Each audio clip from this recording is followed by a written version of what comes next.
More tasty than any Domino's delivery, full-time, my rational perspective on Fulham 0, Chelsea 2. Hope you're all doing well. I am Daniel Childs. This is going to be my breakdown on Chelsea winning a second game in a row. I mean, it's a little bit, again, I sort of reflected this after the Brighton game, that I was a little bit stunned that Chelsea had actually won. You're not quite sure on what the feeling is, but I felt tonight we kind of married the finishing that we saw in most part against Brighton with the level of performances that we've been encouraged by, or at least tried to cling on to in the mountain of criticism and negativity based on the lack of results for Pochettino so far this season and this group of players.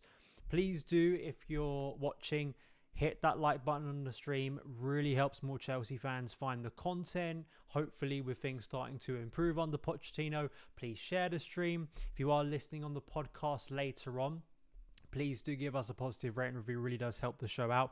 And as well, just my opportunity to sort of cheap plug the Football Content Awards, which Son of Chelsea has been nominated for in the Best Club content creator category for the Premier League.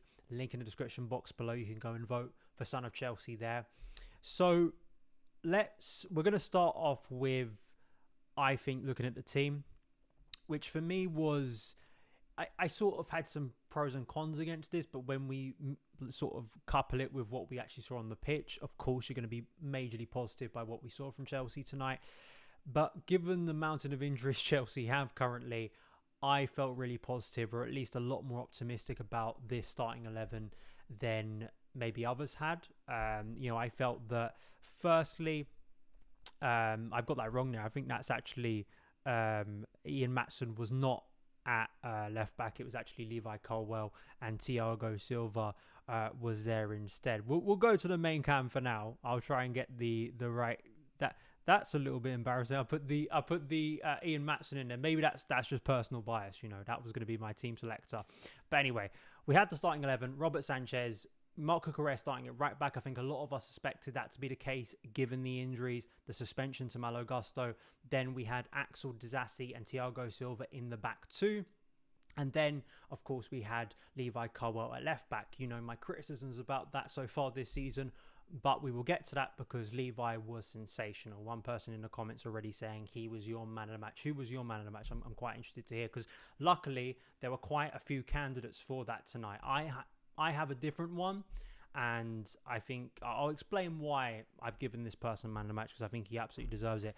But then in midfield, we had Gallagher, Caicedo, and then Enzo. Enzo, again, there was this concern from me pre-game that, is he going to play as a number 10 once again? Cole Palmer, Mykhailo Mudryk, and Armando Broja starting his first game of this season. None of this kind of false nine business from Pochettino. We have a striker that could play. He did play, and boy, what an impact he made. Getting to kind of the way I felt about this game. So Broja has a chance within the first 2 minutes, and he places it over the bar, and it was just such that for me is such a culmination of Chelsea so far this season. A really, really positive move down the left wing, and I think Broja, for me, just the speed of Broja is just frightening. I mean, it really is. For a guy of that size, it's just to see the way he moves at such speed is remarkable. It is, and I think that you saw that. Then I thought he took it round Leno. I thought that was the good move. But then to blaze it over like that, you're like, it's just Chelsea, isn't it? We're just gonna have another night of just woeful finishing in front of us. But I felt that the speed of movement, the rotations that we saw from the front three, because to me, I mean, I don't know about you guys, but to me it felt as the game went on, especially as the first half progressed, even before Chelsea got the first goal, to me it felt more like a 4-3-3 than a 4-2-3-1.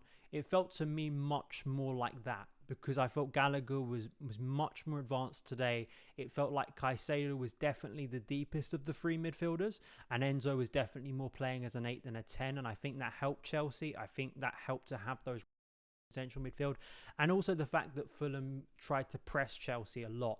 I think that actually helped Chelsea. They weren't confronted with a low block, which we know the team has struggled with so far this season. We know Chelsea in recent years has struggled with. The fact that they did press, they were at home, allowed the space for the likes of Mykhailo Mudryk, Cole Palmer, and Armando Broja to obviously exploit. And that was one of the things I was hoping for with that lineup, that we did have speed in transition, and I felt the first goal was just sensational. I mean, it really was. The cross-field ball from Moises Caicedo was wonderful. You get it to Levi Colwill on his left foot, bombing down the flank like a left-back should. And it was one of my concerns with Levi playing as a left-back was, what was the benefit of it? Because he's not naturally a left-back. But tonight he played like a left-back. I mean, I'll read out some stats from his game tonight. His performance was wonderful. It was. You would have wanted... If Ben Chilwell was putting out this performance, you'd be ecstatic with it, because it was so good, and it speaks to the talent of Levi, who's technically playing out of position. Takes it down on the flank, brilliant ball onto Mykhailo Mudryk, who's making a brilliant run into the box, chests it down and finishes it like he has been finishing Chelsea for years. And you've got to put the significance of this moment for Mykhailo Mudryk into perspective. This is his first goal for Chelsea Football Club. this is a massive, massive moment for this player. This is someone who came in last January. Of course, the personal weight of everything going on in his life, in his home nation, coming over to England, coming to Stamford Bridge. We've already had about him this season. Why isn't he playing? Does he have a future at Chelsea? Is he actually that good? He's had a run of games now. And I said this as much when, I think it was even before the Bournemouth game, that like we're not going to find out, as with any player. I remember I used to always say this with Callum Hudson-Odoi, that like you're not going to find out how good some of these young players are unless you give them a run in their favoured position. Pochettino has given that to Mykhailo Mudryk since the international break, and it was on Mykhailo Mudryk to perform. He has performed. He's been creating chances. And I guess the question, like a lot of you will have as concern, is that we get this brilliant 45 minutes where he scores a goal, he looks involved, he looks absolutely devastating down that left flank. But then, of course, he gets taken off at half time, and we await to see what Pochettino has to say, because it just feels, it was just like there was that moment. So you get the first goal and we get the second goal. I'll get to the second goal, but just, it felt so like typical of Chelsea over the pot, like this fantasy of us scoring so quickly, 2 goals in a row, and you're like, oh my god, this is I can't believe this is happening. You know, Chelsea football is actually going to be fun again. You know, where has this been? Am I dreaming? And then, of course, you have to remind yourself that at Chelsea Football Club, we can only really enjoy things in life for about 45 minutes. And then, of course, you have to be reminded of our injury crisis, because that business has got to keep going. One comes out, one goes back into that injury room, unfortunately. I really, really hope for Mudryk's sake, as a team, as a club, as Pochettino trying to build this squad, that Mudryk can keep playing, because it's soul destroying for the player, but then to just build like rhythm and chemistry when things seem to be clicking, like how are you supposed to do that when key players within that system?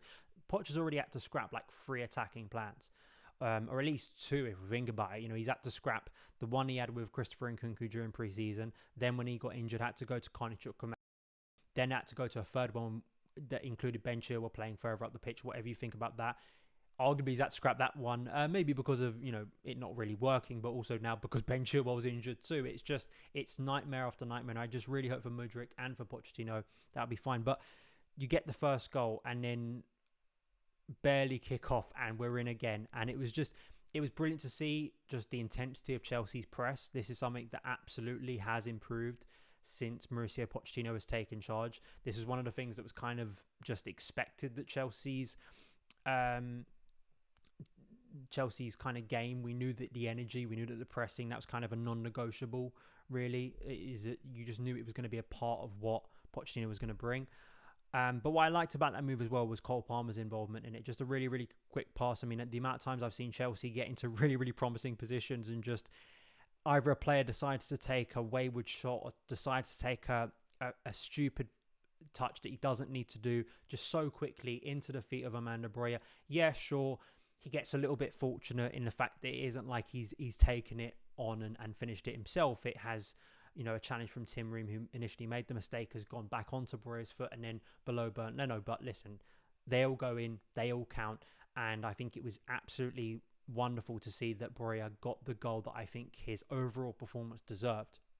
I will come to Armando Broja now, because I know you guys will disagree with me. I love Levi. I thought Levi, and to be honest, if, Levi playing out of position, basically, for him to have that performance is wonderful. It truly is. And before people get annoyed at me that I am not talking about Levi Colwell, I want to go to Statman Dave here, who just broke down his numbers. 82% pass accuracy, 59 touches, 31 of 38 passes completed, 5 out of 7 ground duels won, 5 ball recoveries, 3 out of 3 tackles won, 3 clearances, 1 key pass, 1 big chance created, and of course, 1 assist for the Mykhailo Mudryk opening goal. All round, I was, delighted with Levi's performance, but I'm going to give my man of the match to Armando Broja. This is a guy who, broke into the first team last year after that really promising loan at Southampton, and then he scored. We're almost, I think, at the day last year where he scored his first Chelsea goal against Wolves, if you remember. That was the big Diego homecoming, one of my favourite days I've ever experienced as a Chelsea fan for obvious reasons. Like the original Diego getting his farewell and appreciation from the bridge that he absolutely deserved, and then the new Diego. I know that's a lot of pressure to put on Armando, but it was wonderful to see him score that goal, and it really felt like he was going to break through last season. And then, of course, before the return after the World Cup, he gets this season-ending injury, and it's not just any injury. It's an ACL as well. I mean, it's an Achilles injury. It's one that it can be very, very difficult to recover from.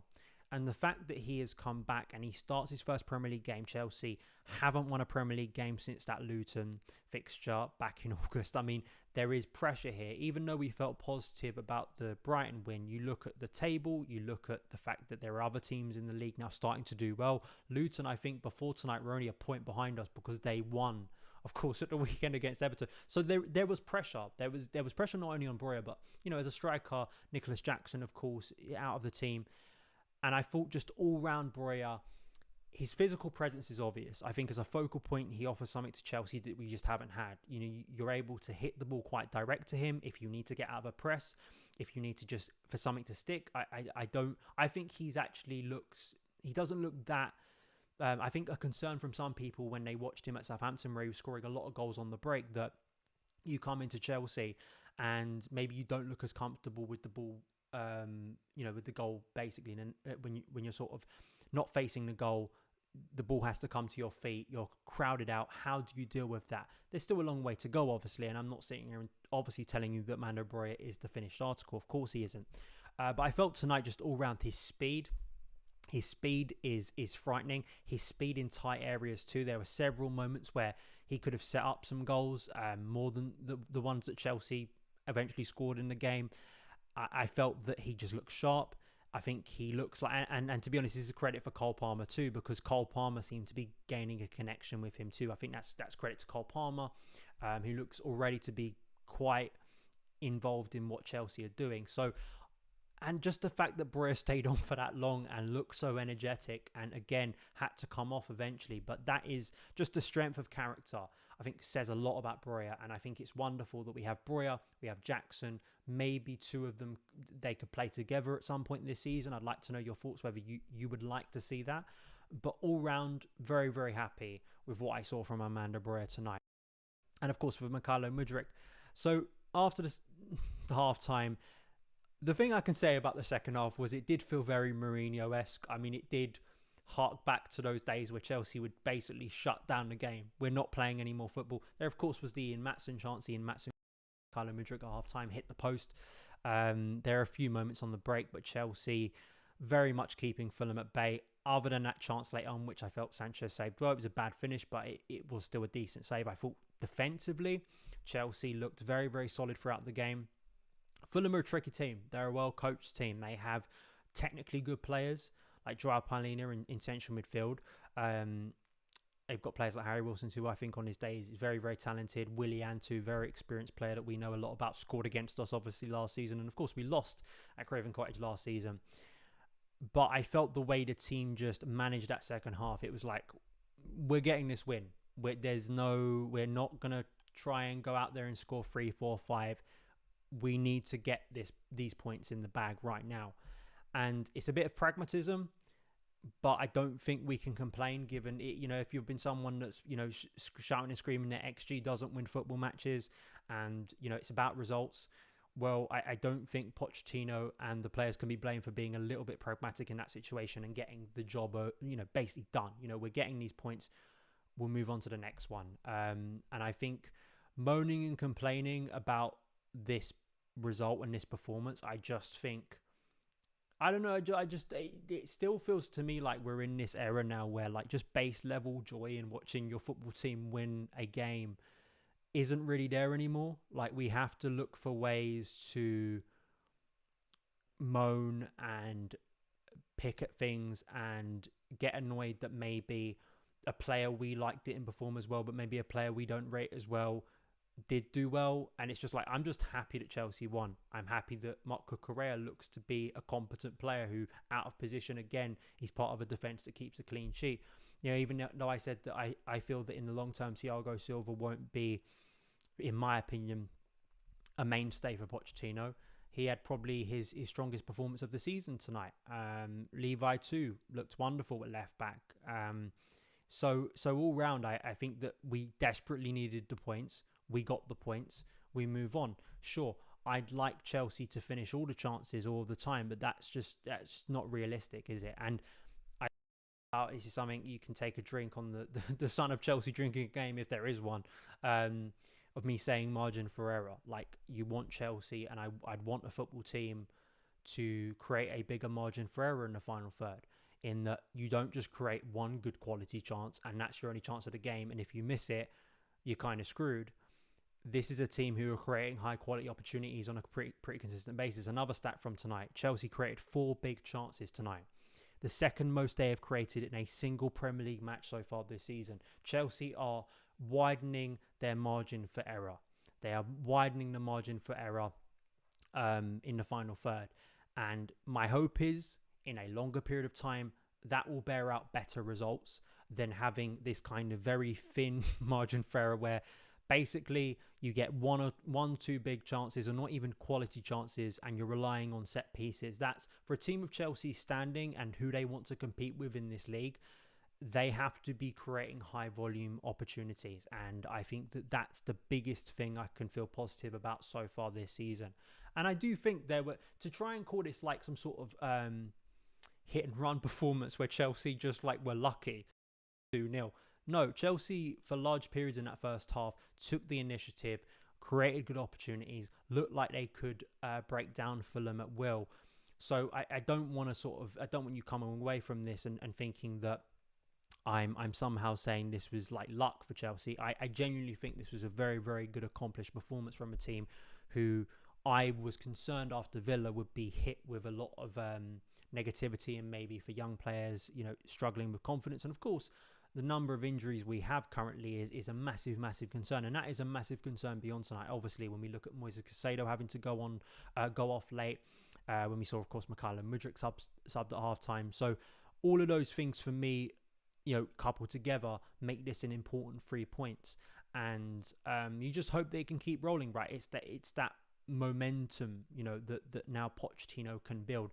It is difficult if you are then forced to consistently change your team, because you work with Mudryk, Palmer, Broja, and sure, right, some of that is back in, right? Nicholas Jackson will now be available for the game against Burnley at the weekend, and that's a decision that I think Pochettino is going to have to make, because I think Nicholas Jackson has done a lot of things well, and both of those strikers, this is the healthy thing, both of those strikers can, for the rest of this week, think, I can actually play that game, because Nicholas Jackson in his last performance scored a goal. I think scored 2 goals because he was onside for the second. Brighton. He had a really good performance. Armando Broja can say, I've just come back from injury. Look at what I've just done. Arguably our best so far, or at least our most effective performance so far this season. So I think that is something of interest to me, and I think it's a positive thing you want to have, right? I set up a poll here to see what you guys were saying over man of the match. We've had keep on hitting that like button too if you haven't already and are watching the stream. Share it around with fellow Chelsea fans to get more people involved. Currently, and this is actually nice to see, I gave you 4 options. I know some people will be annoyed that I didn't include Levi Colwell. I maybe should have. Armando Broja, Mudryk, Gallagher, Palmer. Who is your man of the match? The percentages are like this. Broja only 8%. Not a lot of Diego lovers in the Mando. This is the way. The Mandalorian will be back, and it will be the way. We'll get him as man of the match at some point. Mudryk 29%. That's not a surprise. Very close between him and Cole Palmer, who got 28% and obviously played a larger chunk of the game. But in 34%, Chelsea captain Conor Gallagher. Conor, I love it for Conor because he gets so much, like the amount of comments I get on my shows about why he shouldn't be playing, shouldn't be anywhere near the first team.